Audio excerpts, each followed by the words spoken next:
A ONU News recebe hoje aqui no estúdio a doutora Vercilene Dias, que é coordenadora jurídica da CONAC, a Coordenação Nacional de Articulação de Comunidades Negras e Rurais Quilombolas no Brasil. E ela também é fundadora da rede de advogadas e advogados quilombolas. Seja muito bem-vinda, doutora Vercilene. Obrigado por conversar com a gente. Muito obrigada. É um prazer enorme, é todo meu de estar aqui. Ok. E você participa aqui na ONU de um fórum político de alto nível sobre os objetivos do desenvolvimento sustentável. E um dos principais lemas dessa agenda internacional é não deixar ninguém para trás. Mas, historicamente, muitas comunidades e populações foram deixadas para trás. E esse é um caso da população quilombola. Então, a senhora veio aqui trazer a voz dessa população para o centro da diplomacia internacional. Como é que foi essa experiência e qual o recado que você quer enfatizar? A experiência tem sido desafiadora, né? Tendo em vista que a língua, né, impõe uma barreira gigante também, né? A língua oficial da ONU o português não é a língua oficial da ONU. Mas o desafio de não deixar de visibilizar as comunidades quilombolas, tendo em vista que é um dos desafios gigantes da ODS, é não deixar ninguém para trás, você observa que há uma discussão muito mais ampla dentro dos ODS, mas que você não discute essa interseccionalidade desses grupos, ou seja, vamos discutir afrodescendentes de forma geral, mas há uma interseccionalidade, ou afrodescendentes, tem os quilombolas, a gente tem a comunidade LGBTQIA+, comunidade negra, que também está dentro desses grupos, a gente tem as pessoas com deficiência também, que tem dentro desses grupos, então a gente precisa, para não deixar ninguém para trás, acho que discutir a agenda ampla, mas também olhar para essas interseccionalidades, né?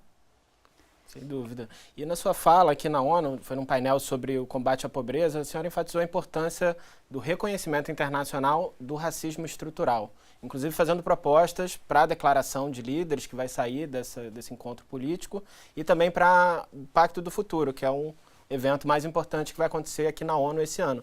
Então, você poderia comentar um pouco mais com a gente qual é a proposta, o que vocês gostariam de ver refletidos nessas declarações internacionais? Acho que a proposta é justamente reconhecer, né, a invisibilização, trazer para a visibilidade essas comunidades discriminadas pelo trabalho, pela descendência.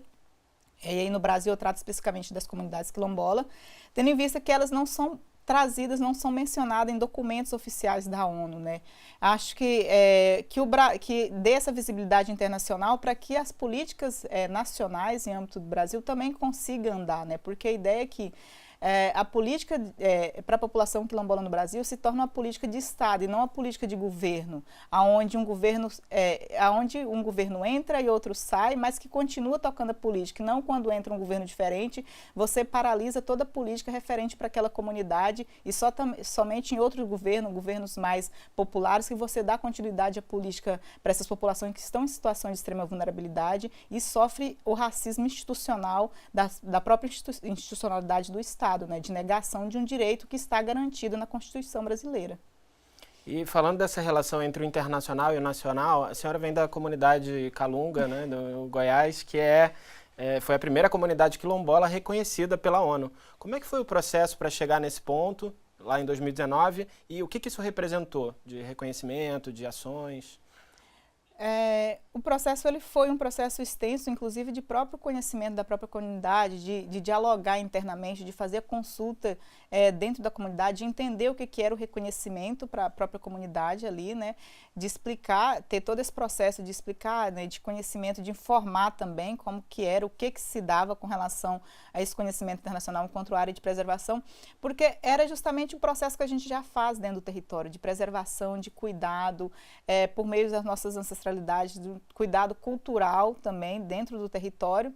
Então foi muito tranquilo o processo. Acho que a fase mais difícil foi de informar a comunidade, de dialogar com a comunidade e ela entender o que era esse reconhecimento. E aí a gente teve esse reconhecimento em 2019 que é importante tanto para a visibilização da comunidade, tanto para a visibilização dos territórios quilombolas em todo o Brasil, né? De dizer, olha, estamos aqui, a gente também cuida do meio ambiente, a gente estamos aqui protegendo o nosso lugar, protegendo o meio ambiente, cuidando não só da nossa casa, mas também da casa de muita gente, né? Porque o território hoje é aberto para as pessoas visitarem e conhecerem também, né? Entender qual é a importância da gente estar ali, porque se tem uma preservação ali, se tem um meio ambiente ali, naquele cerrado que é rico em biodiversidade, é porque a gente estava lá para proteger ele. Então, de entender também esse local, desse tratamento, desse cuidado que as comunidades quilombolas também têm com relação ao meio ambiente. Perfeito. E falando agora mais da situação no Brasil, né, um dos grandes desafios enfrentados pelas comunidades quilombolas ainda hoje é o reconhecimento e a regularização dos territórios. Como é que está atualmente os dados mais recentes e como é que tem sido a luta para realmente ter essa segurança legal a respeito desses territórios? É desafiador, né? Porque a gente tem a política, o reconhecimento dos quilombolas enquanto sujeito de direito e direito aos territórios titulado, ele foi reconhecido na Constituição Brasileira de 1988. No entanto, esse direito ele não é efetivado, porque ele depende de uma boa vontade dos governos brasileiros, ou seja, tanto do governo da União, do governo federal, tanto dos governos estaduais, para que esse direito ele seja efetivado.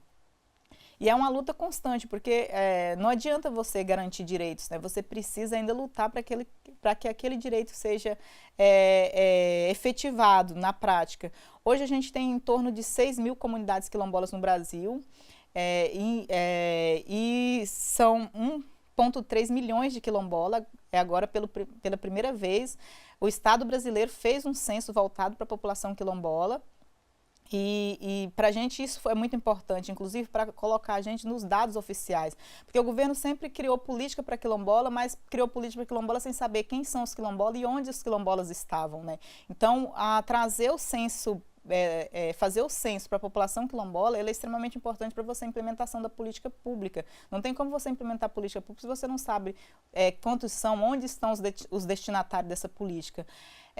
Mas tem se avançado muito pouco na titulação dos territórios quilombolas. A gente, dessas 6 mil comunidades, hoje o Brasil, foram emitidos 238 títulos, mais ou menos 238 títulos, e não são títulos de comunidade total, são títulos parciais, ou seja, de glebas específicas.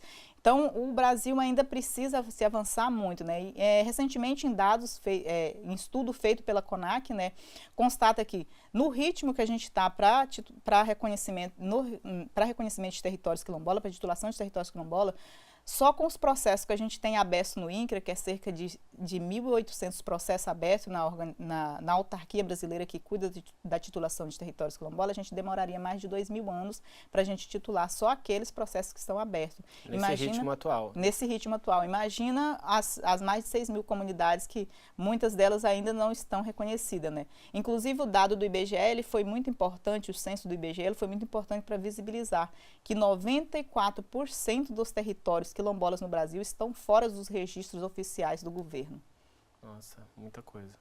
E esse trabalho, inclusive, né, eu queria que você contasse um pouco da motivação para criar essa rede de advogados quilombolas, né, porque tem uma série de direitos que ainda precisam ser efetivados, como a senhora muito bem colocou, mas também violações, né, que acontecem, mesmo talvez nos territórios que já estão regularizados.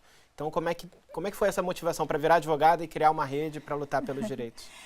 Acho que foi muito, e a gente fala muito da luta que houve anteriormente para que a gente pudesse acessar o ensino superior, né? Eu fui uma das primeiras da minha comunidade a acessar o ensino superior.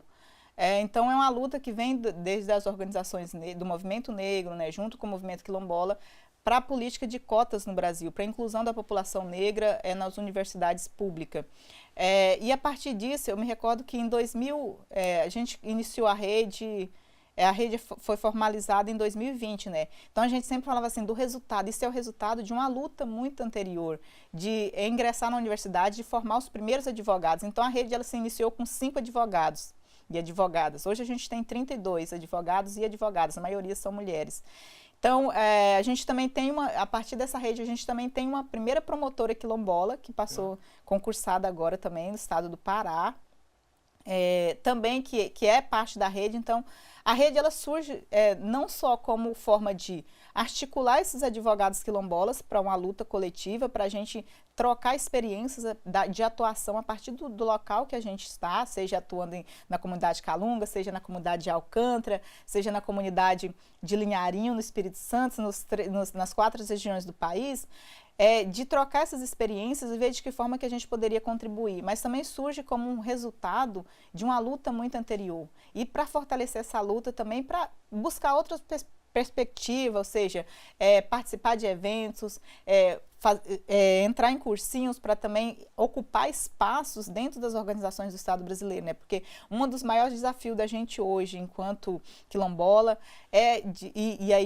de também vencer essas barreiras do racismo estrutural, do racismo institucional, é justamente ocupar espaços nos órgãos de governo, onde acontecem as tomadas de decisões com relação à política pública de forma geral.